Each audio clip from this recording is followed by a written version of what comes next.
요즘 뉴스 헤드라인에서 이 숫자 정말 자주 보셨을 겁니다. 많은 분들을 불안하게 만들고 있는 숫자죠. 바로 원달러 환율 1,500원인데요. 오늘 이 자료 분석에서는 이 숫자가 대체 우리 경제에 어떤 강력한 경고 신호를 보내고 있는지, 그 의미는 또 뭔지 한번 깊숙이 파고 들어가 보겠습니다. 네, 바로 이 숫자 1,500원입니다. 이게 왜 이렇게 중요하냐면요. 과거 외환위기 때 아픈 기억을 떠올리게 하거든요. 그래서 이 숫자는 그냥 경제 지표가 아니라 한국 사회 전체에 심리적인 불안감을 퍼뜨리는 일종의 방아쇠 역할을 하고 있는 거죠. 자, 여기서 중요한 지점이 나옵니다. 이 숫자를 그냥 환율로만 보면 안 된다는 거예요. 더 깊은 문제의 상징이라는 거죠. 한 언론에서는 이걸 두고 한국 경제가 정상 궤도를 벗어났다는 경고등이라고까지 표현했습니다. 이게 그냥 기술적인 문제가 아니라는 뜻입니다.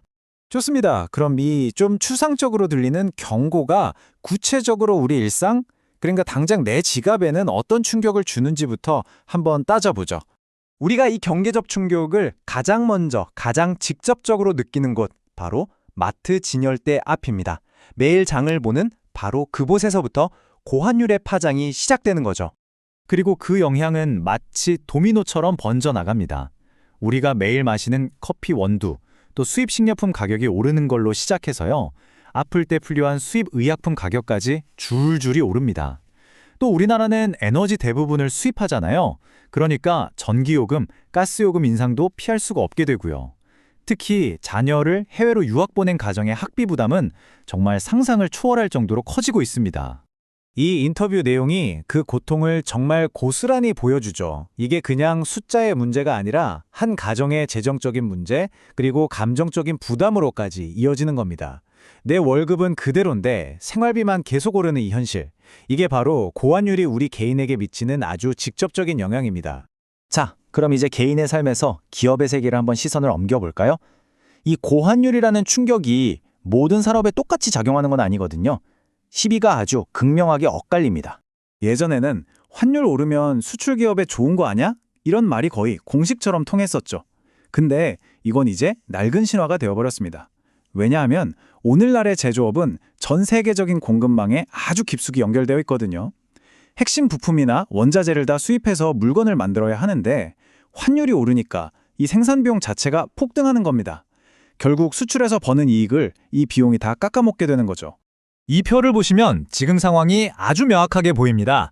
같은 호환율 현상을 두고 어떤 기업은 웃고 어떤 기업은 우는지가 딱 드러나죠. 한쪽에서는 반도체, 자동차, 조선업처럼 달러로 결제받는 비중이 높은 곳들은 지금 미소를 짓고 있습니다. 반면에 다른 한쪽에선 수입 원자재의 목을 매는 철강이나 배터리 산업이 직격탄을 맞고 있죠. 특히 항공업은 기름값, 비행기 리스 비용을 전부 달러로 내야 하고요. 스마트폰이나 가전제품은 비싸진 수입 부품 때문에 수익성이 계속 나빠지고 있는 상황입니다. 자, 이제 시야를 한 번 더 넓혀보겠습니다. 개인과 기업 수준의 문제들이 어떻게 금융시장 전체를 뒤흔드는 시스템적인 위험으로 번져나가는지 한번 살펴보죠.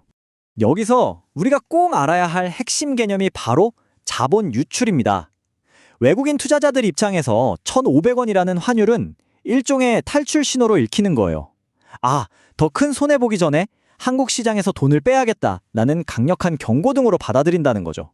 그리고 이게 정말 무서운 악순환의 고리를 만들어냅니다. 한번 보세요. 외국인 투자자들이 한국 주식이나 채권을 팔고 떠나면 당연히 주식시장은 떨어지겠죠. 근데 떠나려면 원화를 달러로 바꿔야 하잖아요. 그럼 시중의 원화는 많아지고 달러는 귀해지니까 원화 가치는 더 떨어지고 환율은 더 오르게 됩니다. 그럼 이걸 본 또 다른 투자자들이 불안해서 떠나고 이게 계속 반복되면서 걷잡을 수 없는 상황으로 갈 수도 있다는 겁니다. 이제 이야기의 정점으로 한번 가보겠습니다.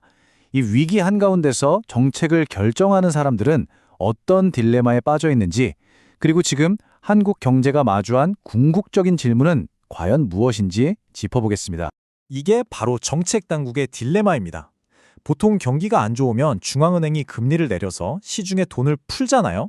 근데 지금 그렇게 했다가는 더 많은 외국 자본이 빠져나가면서 환율이 더 폭등할 위험이 있어요. 그렇다고 환율 잡겠다고 금리를 올리자니 가뜩이나 힘든 경기가 완전히 얼어붙을 수 있죠. 이러지도 저러지도 못하는 사실상 손발에 묶인 상황이라고 볼 수 있습니다.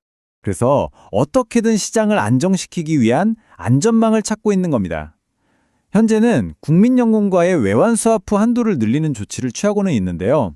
많은 전문가들은 이것만으로는 부족하고 과거에 맺었던 미국과의 통화스와프를 다시 복원해야 한다고 주장합니다.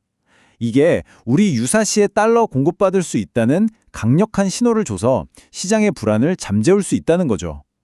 하지만 정부와 한국은행은 아직 그럴 단계는 아니란 입장이어서 시장의 불안감을 완전히 해소하지는 못하고 있는 게 현실입니다. 이 문장이 이 모든 상황을 요약해주는 것 같습니다. 1,500원이라는 환율은 그냥 어쩌다 벌어진 하나의 사건이 아니라는 거예요. 이건 한국 경제의 기초 체력, 성장 동력, 그리고 정책에 대한 신뢰도까지 모든 것을 종합해서 시장이 내리는 냉정한 판결이라는 의미입니다. 그래서 마지막으로 이 질문을 던져보려고 합니다. 우리가 지금 싸워야 할 진짜 문제는 환율이라는 숫자 그 자체일까요? 아니면 그 숫자 뒤에 숨어있는 한국 경제의 미래에 대한 신뢰의 문제일까요? 어쩌면 지금 우리에게 환율을 방어하는 것보다 더 시급한 과제는 바로 이 무너진 신뢰를 회복하는 것일지도 모릅니다.